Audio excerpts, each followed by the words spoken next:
জামাতে ইসলামী সহ অন্যান্য যত ইসলামী সংগঠন এবং মার্কাজ আছে, যদি আমাদের মধ্যে আপনারা কোনো বেশ কম দেখেন, আপনারা শুধু আল্লাহর জন্য কোনো দ্বিধা না করে আমাদেরকে আপনারা সোজা করে দেওয়ার চেষ্টা করবেন। আপনারা যদি সেইভাবে আমাদেরকে সহযোগিতা করেন তাহলে আল্লাহর মেহেরবানি দিনের পথে চলাটা আমাদের জন্য সহজ হবে। আসসালামু আলাইকুম রহমতুল্লাহ। দর্শক, আজকে আমির জামাতের বক্তব্য শুনে সত্যি আমি অবাক হয়েছি। দেশের স্বার্থে, জনগণের স্বার্থে, ইসলামের স্বার্থে সকল ইসলামী দলগুলোকে জামাত ইসলামকে সমর্থন করার আহ্বান জানিয়েছেন আমির জামাত ডক্টর শফিকুর রহমান। তিনি কত সুন্দরভাবে, নম্র ভদ্রভাবে তার বক্তব্যটি উপস্থাপন করেছে। আসুন আমরা বিস্তারিত সেই বক্তব্যটি শুনে আসি। বাংলাদেশ আমরা বলে থাকি যে 91% মুসলমানের দেশ, এটা আসলে নাম দেখে আমরা বলি, কিন্তু যদি আমরা কাজ বিবেচনায় নিয়ে বলতে চাই তাহলে বলাটা আমাদের জন্য খুব দুষ্কর এবং কঠিন হয়েছে। শুধু এটা না, যারা দ্বীনের খেদমত করেন, ওলামা হজরত হিসাবেও যারা পরিচিত, তাদের মধ্যে অনেক ব্যাপারে অনেক বিষয় রয়ে গেছে। সবার চিন্তা, সবার কর্ম পরিধি একই ধরনের নয়। দেশের স্বার্থে আমরা অন্তত এতটা আশা করি যে যারা আমাদের নিজেদের জীবনের পাথেয় হিসেবে কোরআনকে কবুল করেছেন, মুহাম্মদ রাসূলুল্লাহ সাল্লাল্লাহু আলাইহি সাল্লামের নেতৃত্বকে অকুণ্ঠ চিত্তে গ্রহণ করেন এবং স্বীকৃতি দেন, এবং সেই সাথে সাহাবায়ে কেরাম রিদওয়ানুল্লাহি তাআলা আলাইহিম আজমাইনকে আল্লাহ তাআলা এবং আল্লাহ তাআলার রাসূলের আনুগত্যের বাস্তব মডেল মনে করেন।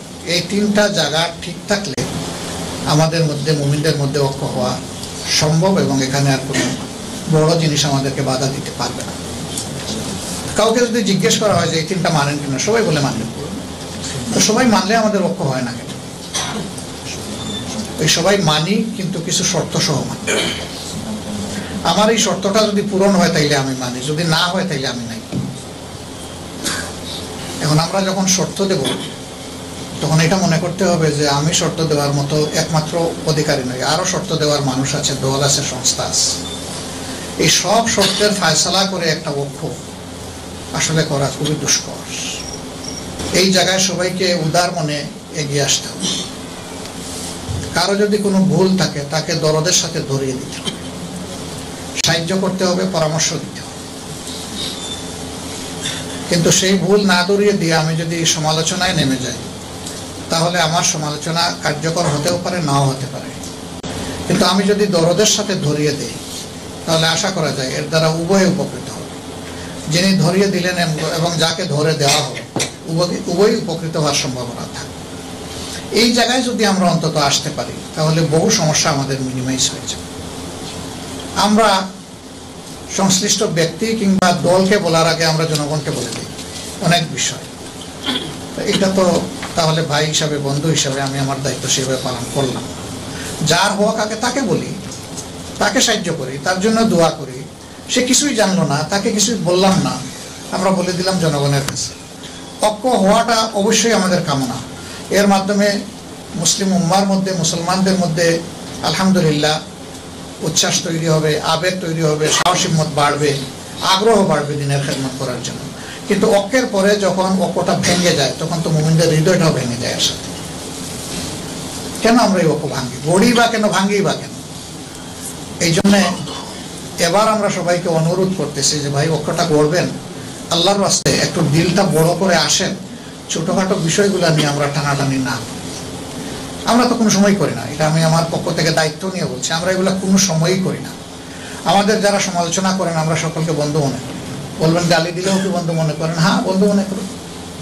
তিনি যে ভাষাই হোক সমালোচনা করে আমাকে সাহায্য করছেন। আমরা চেষ্টা করি ভাষা যাই হোক, বস্তু কিছু আমাদের জন্য এখানে আছে কিনা। যদি বস্তু আমরা খুঁজে পাই তাহলে আমরা চেষ্টা করি আমাদেরকে সংশোধন করা। কিন্তু এরপরে ওই কথা দাবি করি না আমরা যে আমরা পারফেক্ট মুসলিম। এর দুঃসাহস দেখানোর শক্তি আমাদের নেই। আমরা মানুষ, ঘাটতি আমাদের থাকবে, এটাই স্বাভাবিক। রাসূল করিম সাল্লাল্লাহু আলাইহি ওয়াসাল্লাম তৃতীয় ধাপের পরে চতুর্থ ধাপের জন্য কোনো সুসংবাদ দেননি। খায়রুল কুরুনি কারনি সুম্মাল্লাযীনা ইয়ালুনাহুম সুম্মাল্লাযীনা ইয়ালুনাহুম। তারপরে তো আল্লাহ রাসূল থেমে গেছেন। এটা কি এমনি এমনি থেমে গেছেন? নাহলে তো আল্লাহ রাসূল বলে দিতে পারতেন যে এই ধারা কিয়ামত পর্যন্ত এইভাবে অব্যাহত থাকবে। এই 3 স্তরে এসে আল্লাহ রাসূল থেমে গেছেন। আল্লাহ রাসূল তো নিজের থেকে কিছু বলতেন না। রাসূল করিম সাল্লাল্লাহু আলাইহি সাল্লামকে আল্লাহ তাআলা তার উপরে যা ওহী আলহাম করতেন তার ভিত্তিতেই তিনি ফয়সালা দিতেন। সুসংবাদ দিতেন, সতর্ক করতেন। তিনি বাশির এবং তিনি নাজির, দুই দায়িত্বই তিনি পালন করতেন। সেটা তো নিজের পক্ষ থেকে না, আল্লাহ তাআলার পক্ষ থেকে। আল্লাহ যেভাবে তাকে গাইড করতেন তিনি সেভাবেই উম্মার হাতে নিয়ামত তুলে দিতেন। তো এই জায়গায় এসে থেমে যাওয়ার মানেই হচ্ছে যে পরবর্তী যুগে আরো কিছু সমস্যার সৃষ্টি হবে, এবং সেগুলোর আভাস তিনি দিয়ে গেছেন।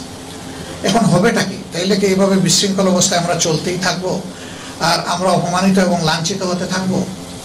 তার সমাধানও আল্লাহ রাসূল বলে গেছে যে আমার উম্মত ততক্ষণ পর্যন্ত ক্ষতিগ্রস্ত হবে না যতক্ষণ পর্যন্ত দুইটা নিয়ামতকে শক্তভাবে ধরে রাখবে, একটি কিতাবুল্লাহ আর একটি সুন্নতে রাসূলুল্লাহ সাল্লাল্লাহু আলাইহি ওয়াসাল্লাম। এই দুই জিনিস যদি উম্মত ধরে রাখে শক্তভাবে তাহলে উম্মত ক্ষতিগ্রস্ত হবে না। তাহলে আমরা কেন ক্ষতিগ্রস্ত হচ্ছি? এর উত্তর কিন্তু ওইটার মধ্যেই, যে আমরা এই দুইটাকে যেভাবে ধরা দরকার সেভাবে ধরছি না। সেভাবে না ধরার কারণেই আমরা ক্ষতিগ্রস্ত। এই জায়গাটা আমাদের পরিচ্ছন্ন করতে হবে, পরিষ্কার করতে হবে। এই জায়গাটা আমাদের রিপেয়ার করতে হবে, মেরামত করতে হবে।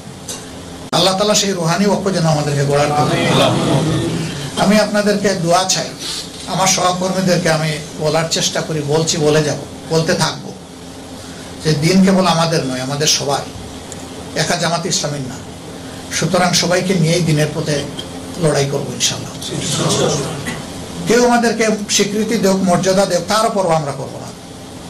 কেউ আমাদেরকে নিন্দাবাদ বলে তারও পরোয়া করবো না, বরঞ্চ সবাইকে ভাই এবং বন্ধু মনে করে বুকে জড়িয়ে ধরেই সামনে আগানোর চেষ্টা করবো। আল্লাহ যেন এই তৌফিক আমাদেরকে দান করেন। আমি আপনাদের কাছে সহযোগিতা চাই। আপনারা এখান থেকে দেখছেন, আপনারা একটু 4D ভিশনে দেখবেন। 4D ভিশনটা কি? 4 ডাইমেনশনাল ভিশন। আপনারা সামনে থেকে দেখার চেষ্টা করবেন, পিছন থেকে দেখার চেষ্টা করবেন, ডান থেকে দেখার চেষ্টা করবেন, বাম থেকে দেখার চেষ্টা করবেন। জামাতে ইসলামী সহ অন্যান্য যত ইসলামী সংগঠন এবং মার্কাজ আছে, যদি আমাদের মধ্যে আপনারা কোনো বেশ কম দেখেন, আপনারা শুধু আল্লাহর জন্যে কোনো দ্বিধা না করে আমাদেরকে আপনারা সুজা করে দেওয়ার চেষ্টা করবেন। আপনারা যদি সেইভাবে আমাদেরকে সহযোগিতা করেন তাহলে আল্লাহর মেহেরবানি দিনের পথে চলাটা আমাদের জন্য সহজ হবে। আপনারা এখানে বসে বসে শুধু কষ্ট পাবেন না আমাদের বিভ্রান্তির জন্য অথবা ভুলের জন্য, বরঞ্চ আমাদেরকে ধরে দিয়ে সাহায্য করবেন এবং নিজের কষ্ট আমাদের ঘাড়ে ফেলে দিবেন। যে আমার যা দায়িত্ব ছিল আমি করেছি, এখন আল্লাহ সাহায্য করুক যাতে আমার প্রত্যাশাটা পূরণ হয়, যদি এটা সহি হয়। আর আমার যদি ভুল হয় আল্লাহ যেন আমাকে ইসলাহ করে দেন।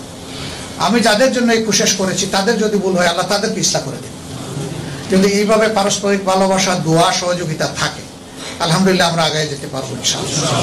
ব্রিটেনকে আমরা ভিন্ন মাত্রায় দেখি, ভিন্ন দৃষ্টিতে দেখি। এমনকি কিছু কিছু ক্ষেত্রে আমরা, যদিও আমাদের আবেগের রুহানি কেন্দ্র হচ্ছে খানায়ে কাবা, রাসূল করিম সাল্লাল্লাহু আলাইহি সাল্লামের মসজিদ, এই দুইটা তো মুসলিম উম্মার অনেক বড় নিয়ামত। এরপরে মসজিদুল আকসা, সেটাকে আমরা অন্তরে লালন করি, ধারণ করি আবেগের সাথে, আমাদের ইমানের অংশ হিসাবে। এর পাশাপাশি আমরা আমাদের দেশকে তো ভালোবাসি, ব্যাপারে তো কোনো প্রশ্ন নাই, আমি বিশ্বাস করি এটা। এই জন্য আমি ব্যক্তিগতভাবে কেউ কেউ কোনো দেশের দালাল এটা বলতে আমি রাজি না। কেউ যদি ওটা করে এটা তার দায়। আমি আমার দেশের নাগরিককে আরেক দেশের দালাল বানাই এনভেলাপের ভিতরে ঢুকাই দেবো, এটা আমার কাজ না। বরঞ্চ সে যদি কোনো ভুল করে আমি তাকে লুকমা দেবো, আমি তাকে বলবো যে ভাই এবার এই কাজ আপনি সঠিক করছেন। এটা বলতে গিয়ে কেউ আমার উপর খুশি হয় আলহামদুলিল্লাহ, কেউ আমার উপর নারাজ হয় তাও আলহামদুলিল্লাহ, আমার কোনো অসুবিধা নেই। আমার দায়িত্ব আমাকে পালন করতে হবে। আমি দায়িত্ব পালন না করে আরেকজনকে এইভাবে বুকিং দেবো, এটাকে আমি সঠিক মনে করি না। তো আপনারা এখানে যারা আছেন, এটা হইলো একটা হাব ফর ইন্টেলেকচুয়াল এক্সেলেন্স। দুনিয়ার যদি বুদ্ধিভিত্তিক চর্চার কেন্দ্র বলেন, এখনো ব্রিটেনকে বিবেচনা করা হয়, ইভেন নট আমেরিকা।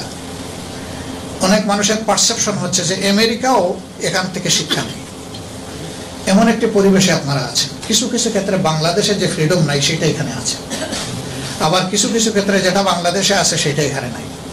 একটা পাঞ্জেগানা মসজিদ হলেও সে আজান দিতে পারবে, বড় যদি জামে মসজিদ হয় সেখানেও সে আজান দিতে পারবে, সমস্যা নেই।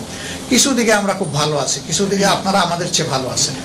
এর চেয়ে বড় কথা হলো যে এই জায়গায় আপনি যদি আপনার মেধাকে বিকাশ করতে চান, আপনার পথে কেউ বাধা দেবে না। কিন্তু আমাদের দেশে মেধা বিকাশের কোনো পরিবেশ এখনো জাতিগতভাবে আমরা তৈরি করতে পারবো না। এই জন্যে মেধার চর্চাটা এখানে যেহেতু বেশি, আপনাদের উপরে আমাদের হওয়া বেশি।